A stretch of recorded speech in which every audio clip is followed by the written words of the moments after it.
प्रिय विद्यार्थियों, वीर विरमदेव राजकीय स्नातकोत्तर महाविद्यालय जालोर के यूट्यूब चैनल पर मैं आपका स्वागत करता हूं। आज हम भारत में अंग्रेज़ों की भू राजस्व व्यवस्था यानी स्थायी भू राजस्व व्यवस्था का विस्तार से अध्ययन करेंगे।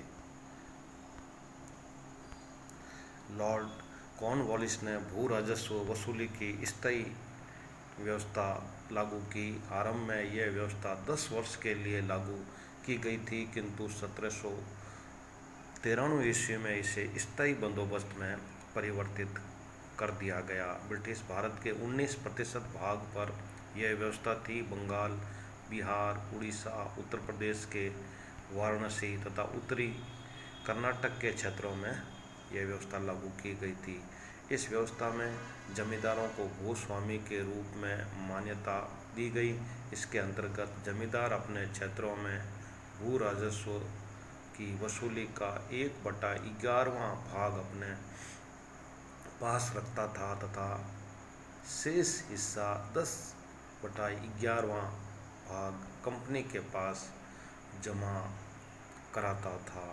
इस व्यवस्था के अंतर्गत यह प्रावधान किया गया कि जमींदार की मृत्यु के उपरांत उसकी भूमि उसके उत्तराधिकारियों में चल संपत्ति की भांति विभाज्य होगी।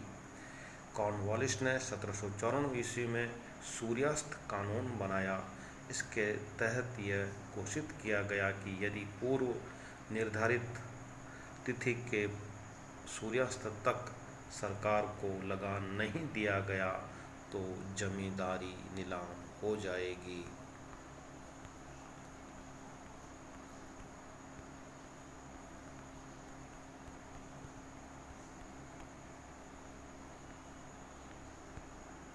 कंपनी के अंतर्गत बंगाल में भू राजस्व व्यवस्था के निर्धारण का प्रश्न खड़ा हुआ। जब ब्रिटिश कंपनी को बंगाल की दीवानी प्राप्त हुई। आरंभ में लॉर्ड क्लाइव ने भारतीय अधिकारियों के माध्यम से ही भू राजस्व की वसूली जारी रखी तथा भू राजस्व व्यवस्था में परंपरागत ढांचे को ही बरकरार रखा। भू राजस्व की अधिकतम वसूली पर कंपनी शुरू से ही बल देती थी। इसके पीछे उसका उद्देश्य भू राजस्व संग्रह से प्राप्त एक बड़ी रकम का व्यापारिक वस्तुओं की खरीद में निवेश करना था। इसके अतिरिक्त सैनिक एवं अन्य प्रकार के खर्च को भी पूरा करना कंपनी का उद्देश्य था। अतः बंगाल की दीवानी प्राप्त करने के शीघ्र बाद ही कंपनी ने बंगाल में भू राजस्व की रकम बढ़ा दी। फिर भी कंपनी भारतीय अधिकारियों के माध्यम से ही भू राजस्व की वसूली करती रही। भू राजस्व की वसूली की देखरेख ब्रिटिश अधिकारियों द्वारा ही की जाती थी, किंतु इस व्यवस्था का दुष्परिणाम यह हुआ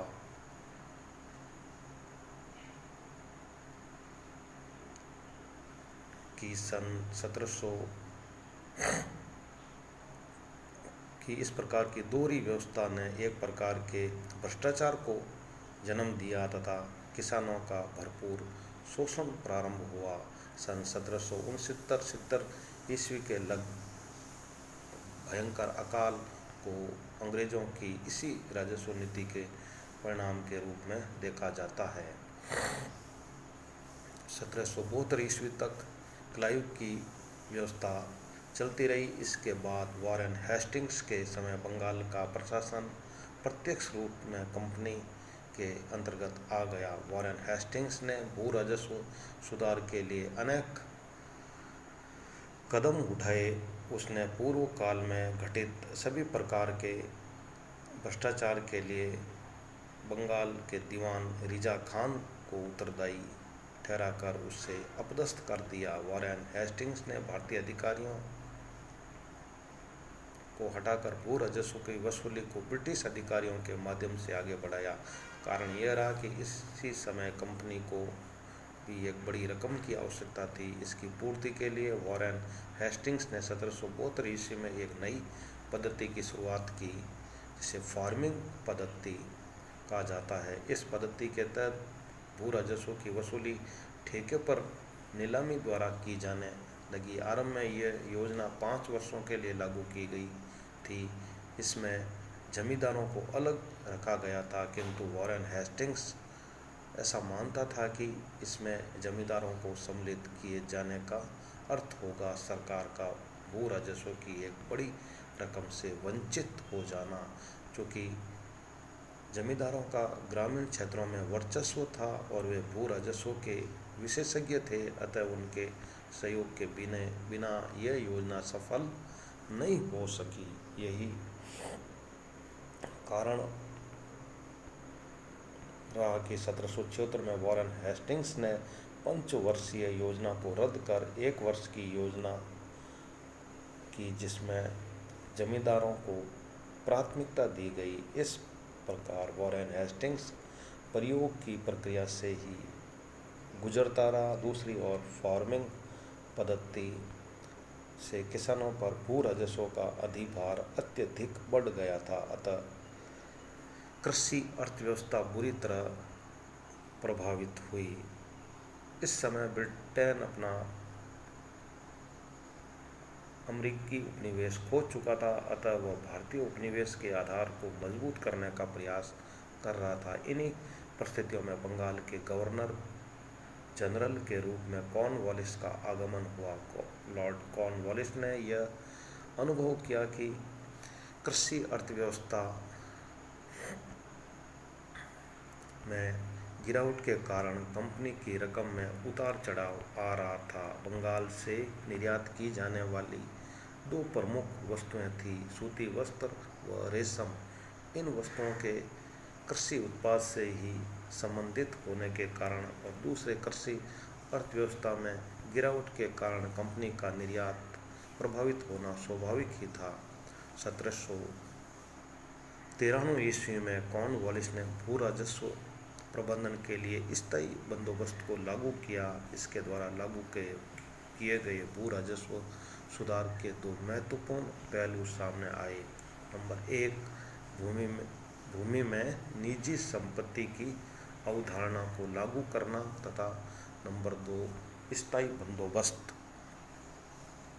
लॉर्ड कॉर्नवालिस की पद्धति में मध्यस्थों और बिचौलियों को भूमि का स्वामी घोषित कर दिया गया।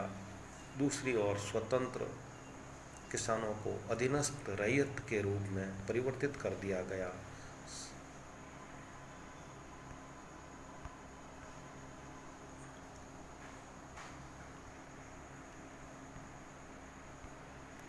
और सामुदायिक संपत्ति को जमींदारों के निजी स्वामित्व में रखा गया। भूमि को विक्रय योग्य बना दिया गया।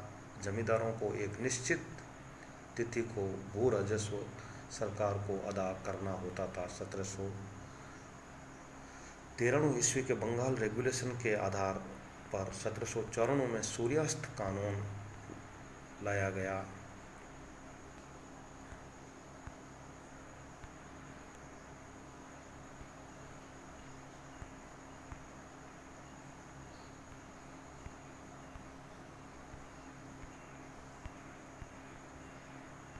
जिसके अनुसार अगर एक निश्चित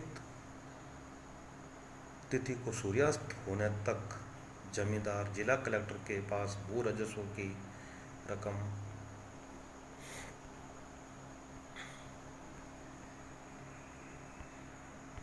जमा नहीं कराता तो उसकी पूरी जमींदारी नीलाम हो जाती थी। इसके बाद 1799 और 1812 ईस्वी के रेगुलेशन के आधार पर किसानों को पूरी तरह जमींदारों के नियंत्रण में कर दिया गया। अर्थात प्रावधान किया गया कि यदि एक निश्चित तिथि को किसान जमींदार को भू राजस्व की रकम अदा नहीं करते हैं तो जमींदार उनकी चल और अचल दोनों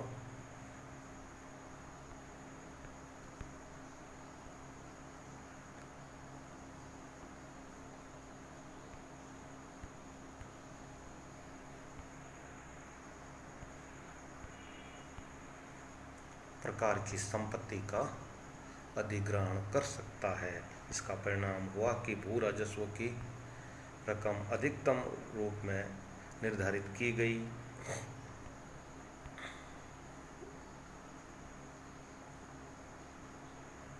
तथा इसके लिए 1790-91 ईस्वी के वर्ष को आधार वर्ष बनाया गया।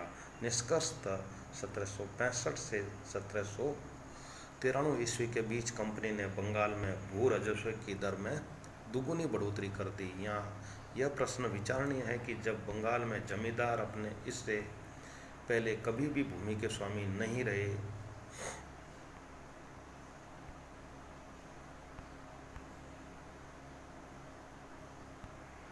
तो फिर स्थायी बंदोबस्त में उन्हें भूमि का मालिक क्यों घोषित किया गया। यह माना जाता है कि कॉर्नवालिस की इस सोच पर फ्रांसीसी प्रवृत्ति के तंत्रवादियों का प्रभाव था। 1770 ईस्वी के दशक में कॉर्नवालिस से पहले भी इस प्रकार की अवधारणाएं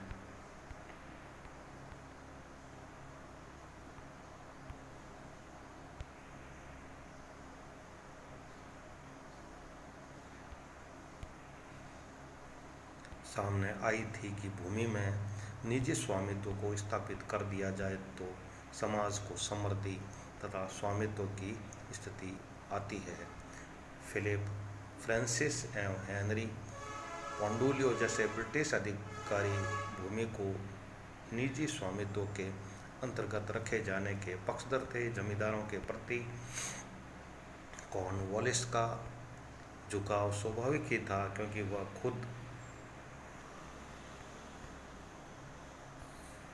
भी जमींदार वर्ग से संबंध रखता था। कॉर्नवालिस की पद्धति मुख्यतः भौतिक अभिप्रेरणा से परिचालित थी। वस्तुतः स्थायी बंदोबस्त लागू करने के पीछे कॉर्नवालिस के कई उद्देश्य थे।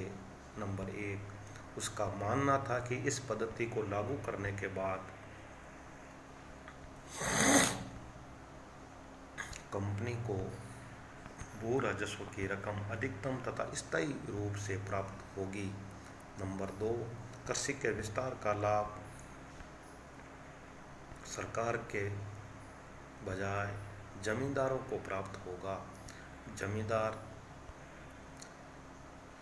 प्रगतिशील जमींदार सिद्ध हो सकेंगे, परिणामतः वे कृषि में निवेश करने के लिए उन्मुख होंगे, अतः कृषि का विकास होगा।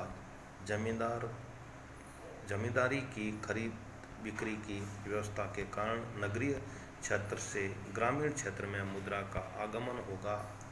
नंबर 5, उसका विश्वास था कि कृषि के क्षेत्र में होने वाला विकास व्यापार वाणिज्य के विकास को भी बढ़ावा देगा, क्योंकि बंगाल से निर्यात की जाने वाली अधिकतर वस्तुएं कृषि उत्पाद से जुड़ी हुई थी। यद्यपि भू राजस्व में सरकार का अंश स्थायी रूप में निश्चित हो जाएगा, तथापि समय समय पर व्यापारिक वस्तुओं पर कर की राशि में वृद्धि कर सरकार उसकी भरपाई कर सकेंगी।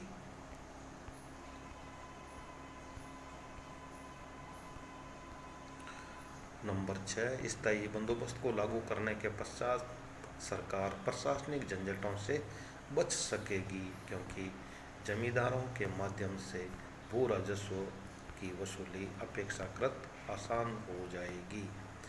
उसे एक राजनीतिक लाभ प्राप्त होने की आशा थी कि इस व्यवस्था को लागू करने के पश्चात एक ब्रिटिश समर्थक जमींदार वर्ग तैयार हो जाएगा। इस प्रकार व्यावहारिक दृष्टि से कॉर्नवालिस का कोई भी उद्देश्य स्पष्ट रूप से पूरा नहीं हो सका। सरकार को एक निश्चित रकम स्थायी रूप में भले ही मिलने लगी, किंतु यह भी सही है कि वह भविष्य में होने वाले कृषि के विस्तार के लाभ से वंचित हो गई। दूसरे जमींदार प्रगतिशील जमींदार सिद्ध नहीं हो सके तथा उन्होंने कृषि के विकास में कोई दिलचस्पी नहीं दिखाई। इसके अतिरिक्त जमींदारी व्यवस्था के अंतर्गत अनुपस्थित जमींदारी एवं उप सामंतीकरण जैसे बुराइयां उभर कर सामने आई। उदाहरण तो यद्यपि कॉर्नवालिस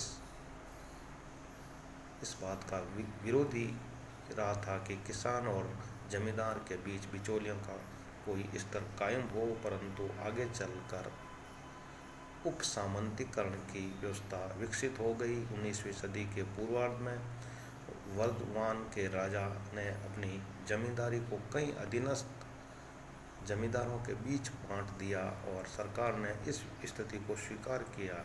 इसे पटनी पद्धति के नाम से जाना जाता है। कई क्षेत्रों में तो यह स्थिति हो गई कि किसान जमींदारों के बीच मध्यस्थों के 12 स्तर कायम हो गए। इसका नतीजा यह निकला कि जमींदारी न रहने के कारण ग्रामीण क्षेत्र से ही नगरीय क्षेत्र में मुद्रा का पलायन शुरू हो गया। अंततः स्थिति यह हुई कि कंपनी प्रशासनिक परेशानियों से मुक्त होने की बजाय नए प्रकार की प्रशासनिक दिक्कतों में उलझ गई। वस्तुतः स्थायी बंदोबस्त के तहत भू राजस्व की राशि अधिकतम रूप में निर्धारित की गई थी, इसलिए आरंभ में बंगाल के जमींदारों को यह रकम अदा करने में बड़ी परेशानी हुई तथा अनेक जमींदारियां नीलाम हो गईं तथा इसके कारण प्रशासनिक परेशानियां कम होने के बजाय और भी बढ़ गई। कंपनी राज का समर्थन प्राप्त होने के कारण कॉर्नवालिस अपने उद्देश्य में कुछ हद तक सफल भी रहा। यह भी सत्य है कि इन जमींदारों का शोषण इतना बढ़ गया कि अधिसंख्यक किसान ब्रिटिश शासन से विक्षुब्ध होते चले गए। इस प्रकार प्रिय विद्यार्थियों, आज हमने लॉर्ड कॉर्नवालिस के स्थायी बंदोबस्त व्यवस्था का विस्तार से अध्ययन किया है। थैंक्स।